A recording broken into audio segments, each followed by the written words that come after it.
It ain't the way that it's supposed to be. The money we spending on groceries, I just wanna buy some eggs and cheese. $100, you kidding me? It costs too much to live. The economy's looking a mess. So we living check to check. Labor got us feeling so stressed. We need to find a solution. Need to switch up the people in power. I just wanna put food on the table, so I'm willing to do what I gotta. Bring them prices down. This is what we need. Sick burn on Albo.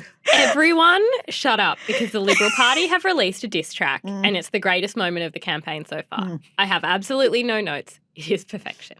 The Liberal Party dropped Leaving Labor on Monday, a 1-minute rap song about how Albo needs to leave because of his failed response to the cost of living crisis.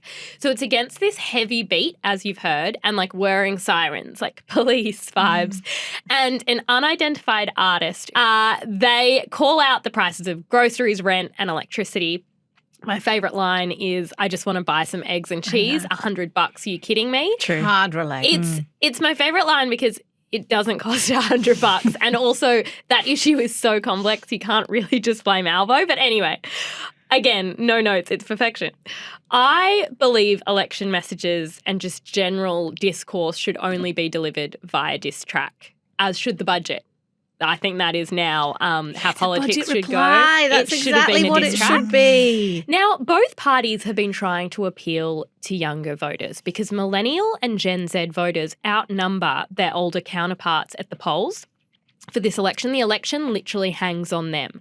So this is not the first attempt to appeal to the young'uns. The Labor Party have been making memes out of Chapel Roan's Call Her Daddy interview with texts like, me thinking about how much stronger Medicare will be under Labor. They also have carousels of what different Sex and the City characters would say about Medicare. But there is something so bizarre about the moment where you have a diss track. And for me, it's the fact that, Holly, you would know this. When you write a book, there's a note they give you that's NQR, not quite right. It's a great note because sometimes things are just NQR. The Liberal Party releasing this that diss space track flight we just talked about. Yeah, NQR. That's the only note. That's what it is here. It's NQR, and it's NQR because it's like, no. Do you understand that, like, Drake is actually, the vibe isn't Drake at the moment. The vibe is quite anti-Drake. One of the comments on SoundCloud was, imagine taking album art inspo from the dude that got called a pedo at the Super Bowl. And that's what it is. It's like Liberal Out of Party. all the rappers. Not quite right. Holly, what are your thoughts? Like you, I adored it. Completely adored it. It inspired me. I want to write a diss track about the lack of cottage cheese at the supermarket. Yes. It will be about how teenage boys have ruined my perimenopausal life. But this is actually very smart, to be honest. Like, whatever you think about the track, and golly gosh, whatever you think about the track, this campaign has been so boring so far, and that's a good thing. Like, I think that we can all look at what's been going on in America with politics and say, it's probably good for politics to be really boring. But we also know that this is an attention economy. We talked about this heaps. So you just want people to be talking about you. And it hasn't been going the Liberal Party's way, broadly speaking, until now.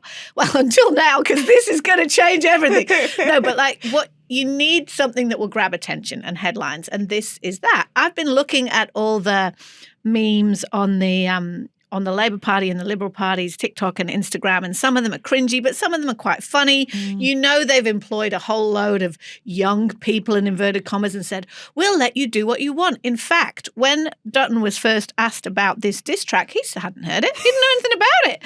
He just said, I'm sure the gurus have put together a cracking ad. I think when he says gurus, he means the 19-year-olds who are currently running the TikTok strategy. I said could do whatever they wanted. And to be fair, Albo said exactly the same thing when he got stick for, there was a Sabrina Carpenter meme where she like famously opened her costume and it was a Medicare card.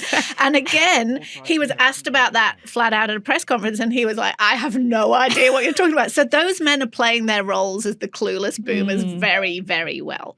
The other reason why it's clever is because it is all about the eggs and cheese, and that is what the That is what the electorate cares about. Every single poll is saying cost of living, including the one that Mamamia have done. So we're just at Mamamia just publishing the results of our big politics poll.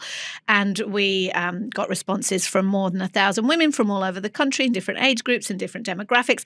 And cost of living, unsurprising, 68%. That's what they care about, followed by health. Very strongly, which is also the reason why Medicare is everywhere you look. Climate change action is high. Mamamia audience at 44%. Housing affordability and domestic and family violence action. So those are the things the electorate cares about.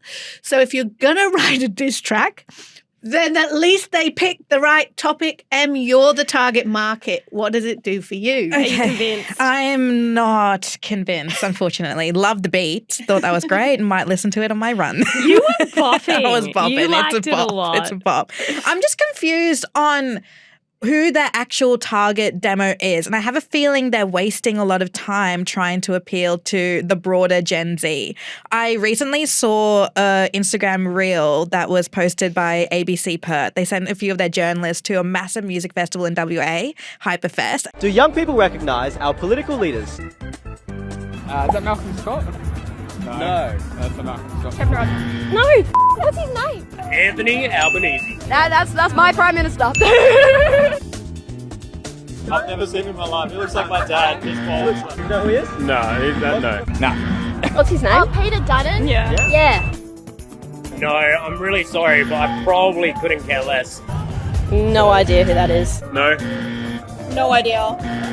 Does no one else know Adam? He's on the news all the time. Yeah. A lot of them had no idea who they were. Oh. And it's these diss tracks, because like the diss track in general is funny, but like the actual words, like eggs and cheese, Gen Z, a lot of them are still living at home. Mum's buying the They're eggs like, and cheese. why would I care about buying eggs and cheese? That's not my problem. Great a lot of them don't point. care. Even the memes like Chapel Row and Sex and the City, those are for millennial women. They're not for like young Gen Zs. And if you look at those TikToks on the Labour Party, they're not going off. Oh, no, Like no, we have to no. find them and see them. So I'm just really, I feel like they have these Gen Zs working for them doing this stuff, but then there's like this Gen X who's like, don't do that, change that, do this, do that. And then it goes out. And then I'm like, who is this for? And it probably has to go through so many political filters in order to be authorised, like this was at the end, it's like authorised by blah, blah, blah, blah, that it loses all authenticity. But the embarrassment of it works, right? We talked about this a while ago with Delulu. Like, we all cringed so hard when Albo said Delulu in Parliament, but that went around the world. And this probably will too. I do think, though, a big thing the Liberal Party has been talking about this election is that they don't want to fall into the same bucket as Make America Great Again, all the Donald Trump stuff. They have said that it's quite clear that they have been trying not to be put in the same bucket. But this, interestingly, was very reminiscent of something that happened in the US. So American conservative commentator and podcaster Ben Shapiro released a rap track in the early days of the 2024 US presidential campaign, and it was this Canadian rapper, and it was a song called Facts, which reached number 16 in the charts. And a Labor strategist actually said in response to this, for a party that doesn't want to be associated with American-style politics, they're certainly going about it in the wrong way. Yeah, but they don't want to be associated with Democrat-style politics either, because they had Beyonce and Taylor Swift. Yeah, To be fair, the TikTok generation are too smart for this. They can solve a true crime mystery in 38 seconds. They can ruin the White Lotus finale. They can figure out pretty quickly that Albo isn't setting the price of eggs and cheese.